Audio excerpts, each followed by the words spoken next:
أنا بصراحة حاسس إن أنتِ مهتمية بيّا، وده مفرّحني جدًا، ومخلّيني عايز أقول لِك حاجة من قلبي، بس بصراحة خايف ترفضي. عاوز تقولي إيه يا أحمد؟ أنت عارف على فكرة، أنا عمري ما رفضت لك طلب. أنت ما تعرفش غلاوتك عندي. أنا عايز أقرب منك أكتر.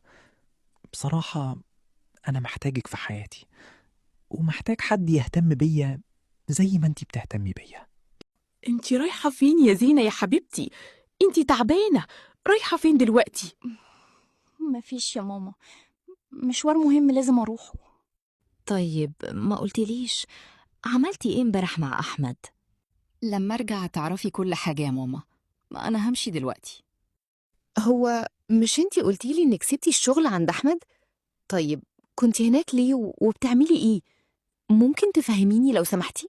بصي يا زينة، استني بس الأول اسمعيني.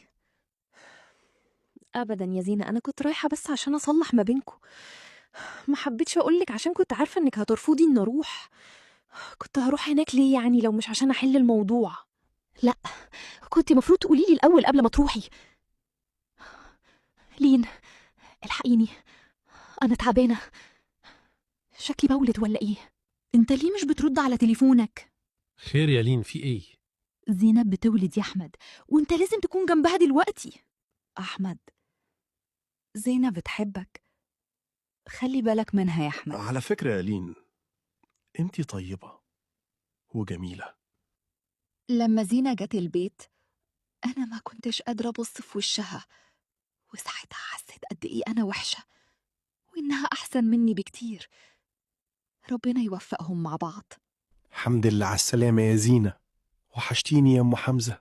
لو وانت عجبتك كمان القصة ما وحشتني. تنساش تعمل فولو بس أنا وتستنوا فارس كل يا يوم أحمد. حكاية.